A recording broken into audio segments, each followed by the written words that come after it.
And good morning, everybody. It is still morning, 20 minutes to noon. I am 10 Tampa Bay meteorologist Rich Fields in the 10 Tampa Bay newsroom. Been a very active morning here with regard to Tropical Storm Ian. Was TD9, Tropical Depression 9 now, Tropical Storm Ian. Let's go right to it and talk about what's going on. Look how active the Atlantic is right now. New tropical wave out there, 99L. That has a 20% chance of developing in the next 2 days and a 30% chance of developing into something tropical in the next 5 days. That's the one in yellow on your screen. But we are mostly interested in what's going on with what is now Tropical Storm Ian. And let me get my graphics going here for you real quick. Been having a little problem with the old weather computer today. It's logging out. Let's see what we can get here. All right. Looks like it's going to happen for us. Okay, let me put this in play. All right, so there you go. I was mentioning the disturbance there in yellow. 20% chance to develop next 2 days, 30% chance to develop next 5 days. This was Tropical Depression 9, now Tropical Storm Ian. Gained some strength overnight last night. Here's the particular: sustained winds now at 45 miles an hour.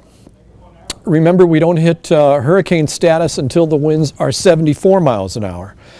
A ways to go, but it's going to happen because we're out of that area of shear, those very high winds that were coming off of Fiona. Fiona has made landfall in Canada. Fiona is far enough away now that the winds aren't affecting or trying to rip apart Ian as a storm. That's what shear is, very high winds. We do have some tropical alerts on the board right now. We've got a hurricane watch for the Cayman Islands, and we've got a tropical storm watch for Jamaica. And by the way, if you are logging in right now on either Facebook or our YouTube page, because we are live on both, as you chime in, if you have any questions, by all means, write those down. We'll try to get to them. And let me know where you're at. Let me know what community you're at, what county you might be in, what state you might be in. I know we got a lot of folks. I mean, the internet's everywhere. It's international. So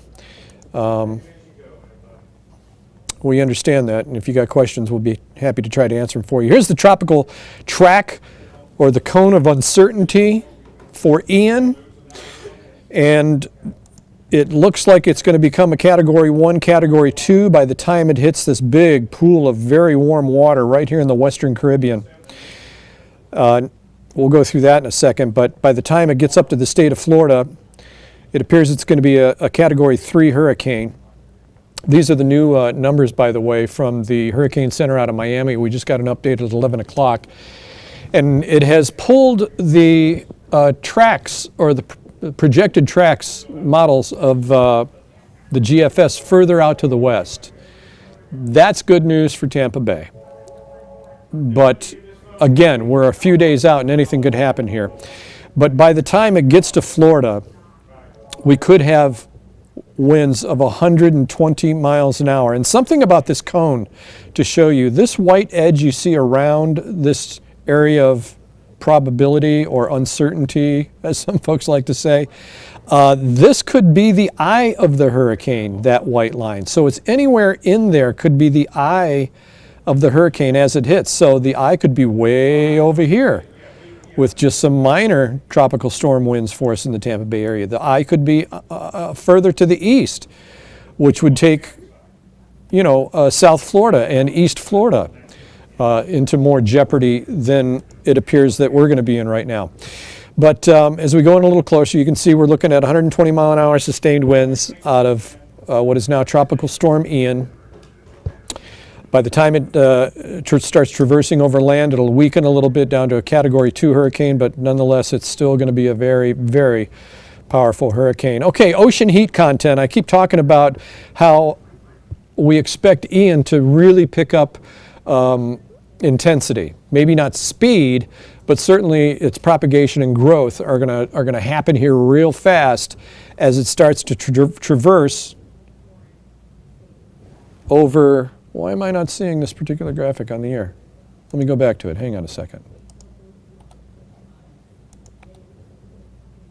What is going on here? Hang on, folks. Don't stick with me a second. There's a reason why my graphics aren't engaging. And I can't figure out the reason why. Let's make sure I'm still Baumgart in here. Yes, I am. I can't figure out why you're not seeing the graphics that I'm putting up on the screen for you right now. Which means everything. I'm talking about stuff that's on the screen and you can't see it. Let me stop the computer and try to get back in. But what if I go to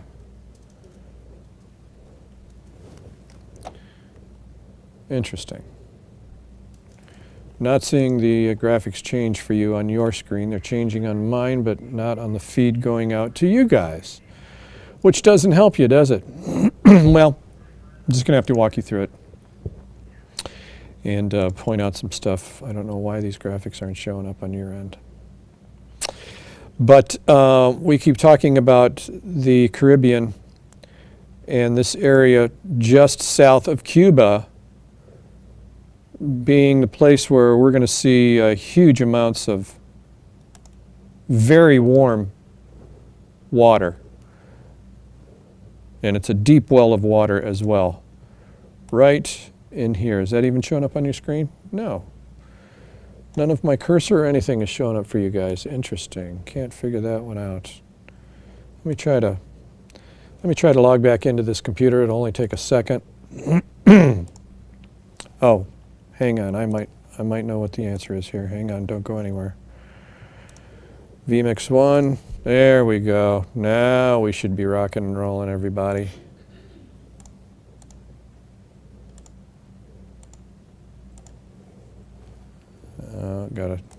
Gotta log back in, I believe. Don't go away. Stick with me. Oh, I gotta get a code to log back in.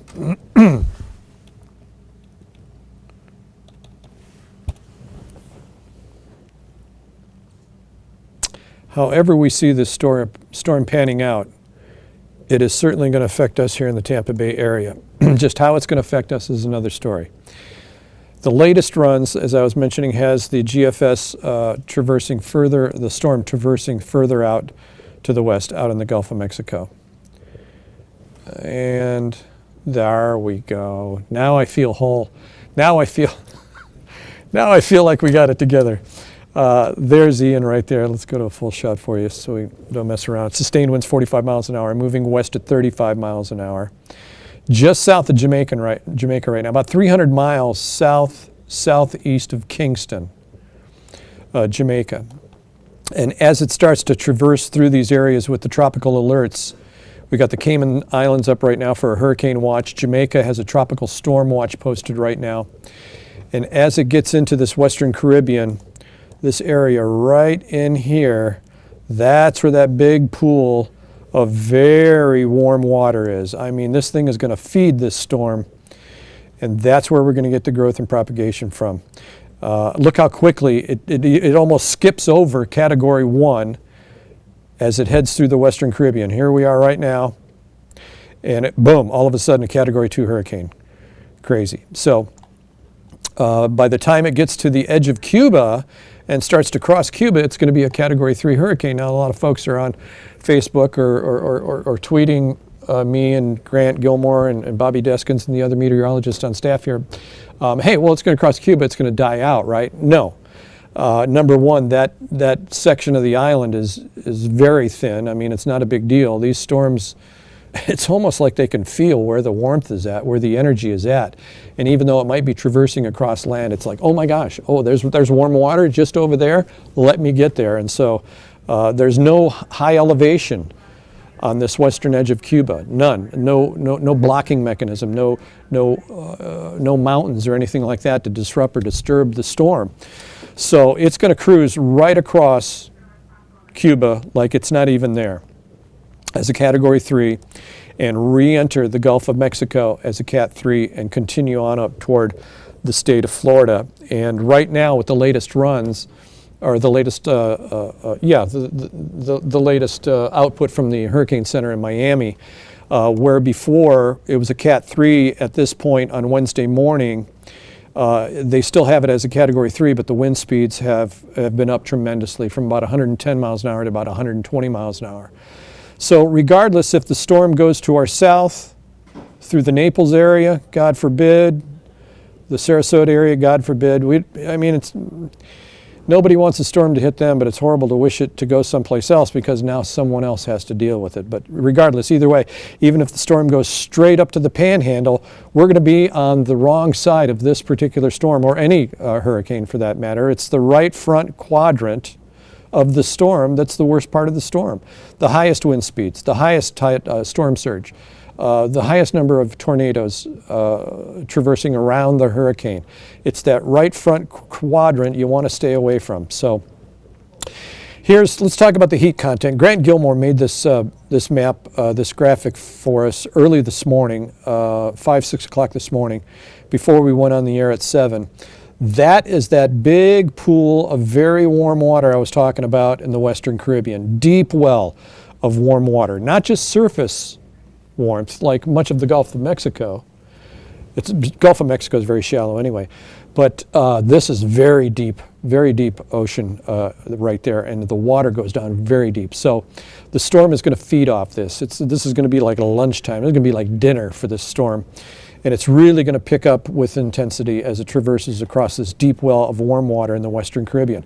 And there's the spaghetti plots, and most all of them take it in the same area, same direction, right across the very western tip of Cuba and through the Florida Straits and back up into the Gulf of Mexico, which, as we know right now, hurricanes need about 82-degree water to grow and live and survive.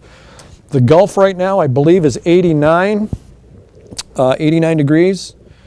So it's going to come back into very warm water again once it crosses Cuba. Now you can see the difference in the plots as it comes across Florida.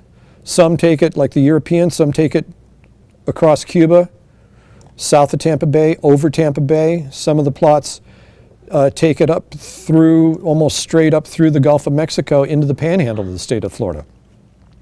Either way, the probability of tropical storm winds are very high for us. And it looks like it's going to happen Tuesday night to Wednesday morning is when the winds will start arriving. And these are the most likely arrival times for the tropical storm winds. So let's go ahead a little bit and compare the models. I'm going to show you two. I'm going to show you the GFS. I'm going to show you the Euro. Here's the GFS in white. There are going to be two X's that show up on your screen here in a second. The GFS is going to be in white. The European model is going to be in yellow. And you can see the similarities and differences as we put them into motion. Fairly congruent with regard to the motion so far through the Central Caribbean and Western Caribbean. Right about as it hits Cuba, south of Cuba, the two models start to deviate just a little bit. Let's put it back. This is, by the way, this is Monday at 11:30 p.m. This particular position of the storm on both models. Let's put it back into motion and progress a couple of days forward. This is now Wednesday at 11:30 in the morning. Now they're starting to split. The European model is taking it closer to the state of Florida, the west coast of Florida, and will eventually traverse up the spine of the state. The GFS on this particular run, actually the last couple of runs, has had the GFS further out into the Gulf of Mexico, further west of our viewing area here in Tampa Bay. Let's put it back into motion. Now we are up to Friday at 7 a.m. And even though the path of the two changed a little bit before I advanced it, it has the storm ending up at the Panhandle of the state of Florida, right along the Florida-Georgia line. Where, we don't know just yet, at 7 a.m. on Friday morning. So we're still talking about tropical storm force winds, certainly, for everyone in the northern part of Florida, if not hurricane force winds. Portions of Alabama, Georgia, and even further north as we start getting into portions of South Carolina. If the European solution takes this up the coast, it could still be feeding off of some of that Atlantic warmth, and certainly no land to kill this thing, and it could end up in South Carolina still as a hurricane. That's the difference between the European and the GFS models. Now we're just a couple of days away, where when we were 10 days out, hey, anything could happen in 10 days. Then we were 9 days out, 8 days out, 5 days out, things are starting to coalesce, things are starting to get, a little closer with regard to the two models. All right, let me go full screen on this and show you some of the differences and why the Euro differs from the GFS. Let's start with the Euro, okay? All I'm going to show you right now is the differences, or why the Euro is coming out the way it is. So as I go to put this in motion, there's a trough right here. The Euro is taking into account that this trough is very deep to the south. So as I put things into motion, you're going to see the trough literally catch the storm and push it off to the north and east. That's the Euro model. Let's go backwards. Now I'm going to pop in the GFS, okay? The GFS is saying that the trough isn't going to be as amplified, not as deep. Not only that, the GFS is saying this area of high pressure right here is going to amplify, move down to the south, and that will, in effect, remember the air around a high rotates in a clockwise manner, so the air around that high is going to try to push that storm, Ian, a little bit further to the west. So that's the difference in the two models. One is taking into consideration the deepening of the low. Another one is saying the low is not going to be that deep, and the high is going to amplify and really be the steering mechanism for this particular storm. So the takeaways from this, let me go full screen on this. The takeaways from this, three main things we want you to remember. Tropical Storm Ian will gradually strengthen through the weekend. I know it looks beautiful outside. I know it's really going to be a really nice weekend in Tampa Bay. Plenty of sunshine. One of the nicest weekends we have seen in months. Daytime high near 90. We topped out at 93 yesterday. We expect to be about 92 today. With all that and very low rain chances, our rain chances are cut to nil. We're down to like 10% for today, and that's going to be south of I-4 and mainly toward the East Coast. So it's going to be sunny, it's going to be warm, it's going to be dry the entire weekend. Not the time to be complacent. If you have early prep to do, today, tomorrow are the days to get it done. Don't wait. I'm sure there's a rush already. My wife was at the Publix on Clearwater Beach, Island Estates last night. There was no water. There was no water, and there was very little meat already in the meat cases and things like that, which isn't going to do you any good. If you lose power, all your meat's going to be ruined anyway. But nonetheless, just some we've had our bags packed, our go bags packed for 2 months already. So we're fairly ready to go. Just a few things she had to pick up for our dog, and plan for your pets, by the way. By all means, if you have self-feeding systems, things like that, don't count on that to take care of your pet. If you lose power in your building or your home, there's going to be no air conditioning, and your pets are going to suffer. And it could be catastrophic for them. Temperatures are going to start rising very quickly. If it's 92, 93 outdoors, imagine how hot it's going to be in your home, apartment, or building. So the first takeaway is that Tropical Storm Ian will gradually strengthen through the weekend. The second thing we want you to remember is that the exact location of the impacts are still unclear. But everything is saying that Florida should be on the watch because a strong hurricane is likely approaching, okay? So I can't say it again. Start your early prep now, folks, okay? Please. So, I believe that's what I have as far as the storm is concerned. Let me take a look at the folks on Facebook, see if there's any particular questions to talk about. That's tropical alerts. I'll put the tracker up. And if there's any questions, we'll be happy to try to answer them for you here. Let's see what we have. And by the way, we appreciate everybody who logs in and chimes in. Wow. A lot of folks here. 79 comments already. Let me see if any more questions for you. Heard on another broadcast that it had slowed down overnight. Was estimated to hit now Thursday. Well, don't know where you heard that, but anywhere from, if you look at this graphic here, let me go full screen with this. If you look at this timing graphic right here, I'll advance it a little bit and go in a little closer. Tropical storm force winds are going to be to us 120 mile an hour plus winds by Wednesday morning, okay? By Thursday morning, it's already made landfall. And wind speeds are down. It's still a major, not a major hurricane. We consider a major hurricane, by the way, Cat 3 and up. So if you hear the words major, anytime that it's not a Cat 3 or up, the term is just being used wrong. But it'll still be a very strong hurricane as it makes landfall, at least a Category 2 with sustained winds at 110 miles an hour. That is Thursday morning, okay? Thursday morning. And again, let me just throw this out there. I'm giving you what the Hurricane Center out of Miami feeds us model-wise. All we can do is give you the information. This is the way it looks right now. Anything could change. The track could change. The intensity of the storm could change. The speed of the storm. I think it was moving west at 15 miles an hour right now. It could pick up speed. It could be here earlier. It could slow down and be here later. It could very well be here Thursday night. But right now, it looks like for west central Florida, certainly tropical storm force winds by Wednesday morning.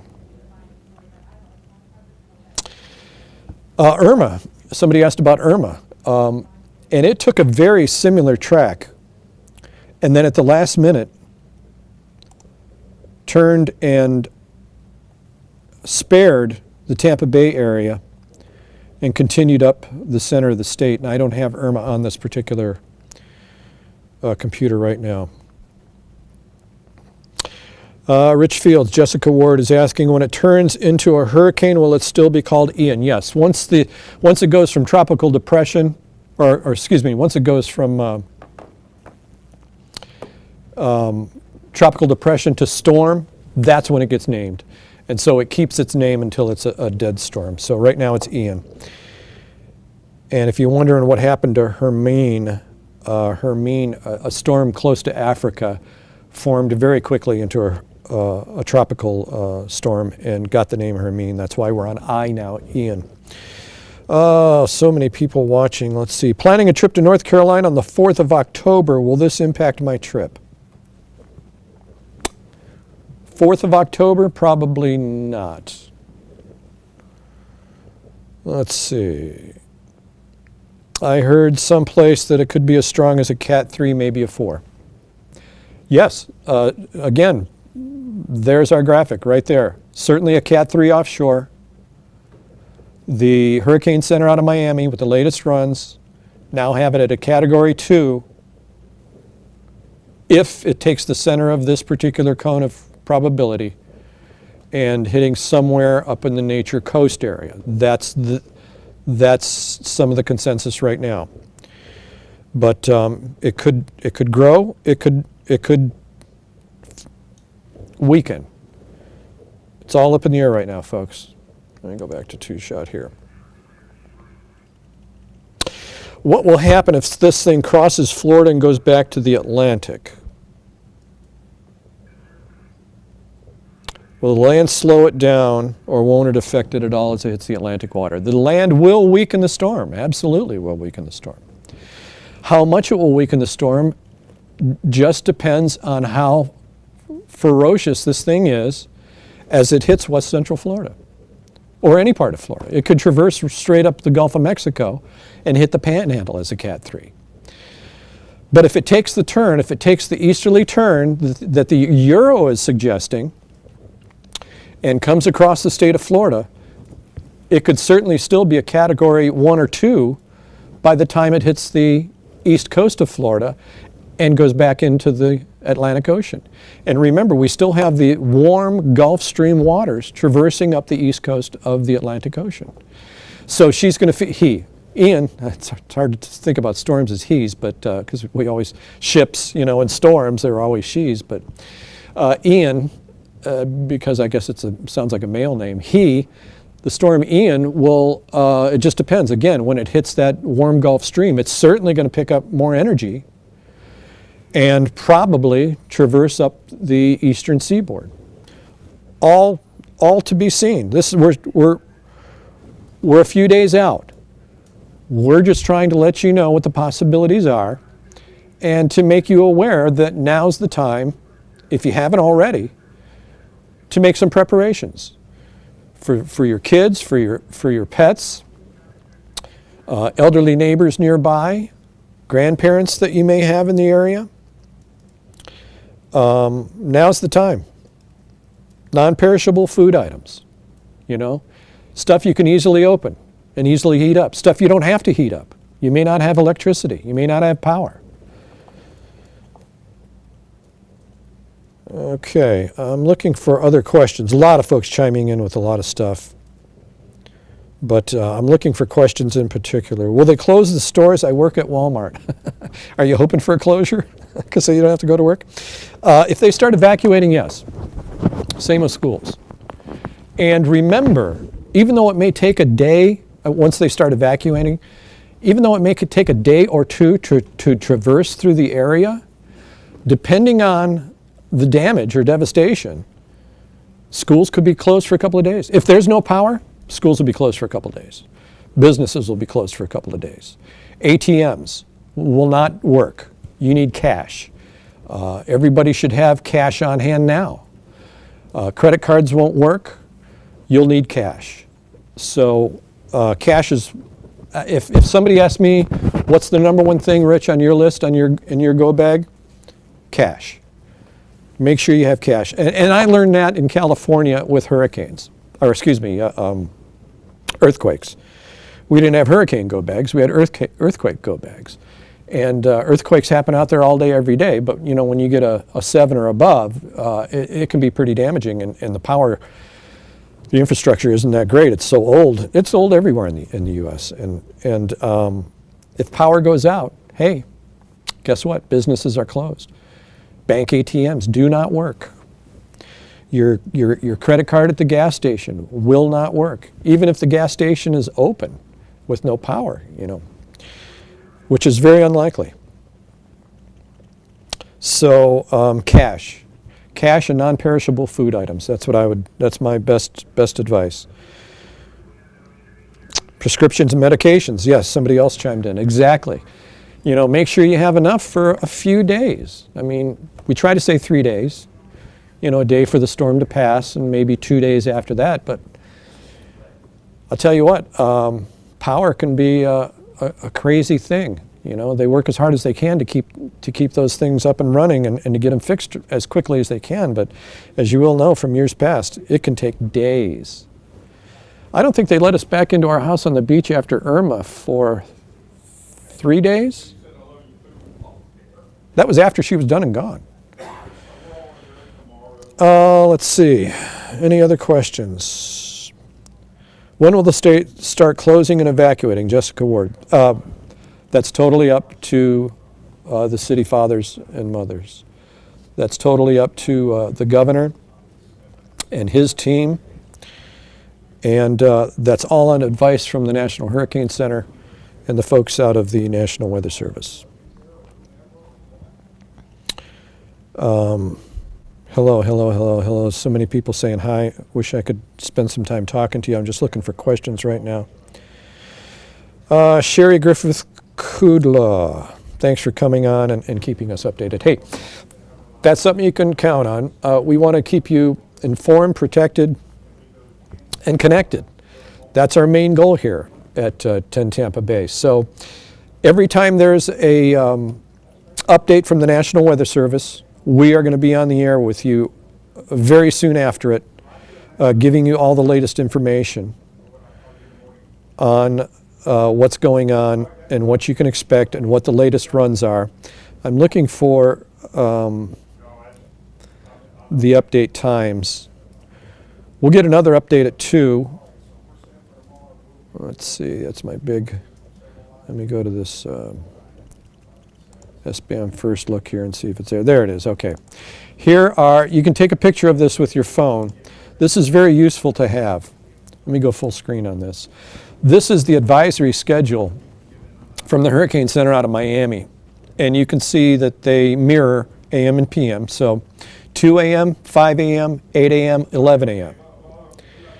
So 2 p.m., 5 p.m., 8 p.m., 11 p.m. The big ones that we look at them all, but the big ones are the 5 and the 11. That's where most of the information comes out of. If there's hurricane hunters in the planes, most likely that's when we'll get the updates from the airplanes. So there you go. One last check for questions before I sign off here. I hear my phone ringing. Why is your mic breaking up so bad? Please get a new mic.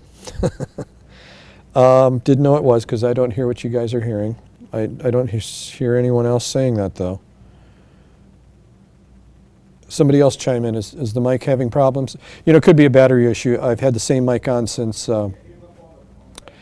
6:45 this morning, so I probably need to change the batteries or put it in the charger. Okay, I don't see any more questions, so I'm going to let you guys go. That's the latest. If I had anything else to say, I would say heed the advice of the 3 main takeaways that we talked about earlier. That is that the storm is strengthening. We don't know the location of its landfall or the impacts our area is going to have from wherever it makes landfall, but we do know a strong hurricane is on its way. Very likely to hit the state of Florida someplace. So start your prep, your early prep plans now and get it all done. Okay, until the meantime, our next newscast, we will be on Facebook Live, by the way. I just mentioned the update times. We will be on Facebook Live after every update from the Hurricane Center and YouTube, by the way. So our next Facebook Live will come up at 2 p.m. this afternoon. That will be Tyler. Tyler Moore will be on here. And Tyler will be on throughout the afternoon. He's certainly going to be here for the 5 o'clock update, which will be a nice big one to find out. And let's hope everything traverses further to the west. And Bobby Deskins will also be here with Tyler starting at 6 p.m. tonight. Is there a 6 o'clock, Casey? Do we have a 6 o'clock, Casey? He's got his headphones on. Chris, do we have a 6 o'clock?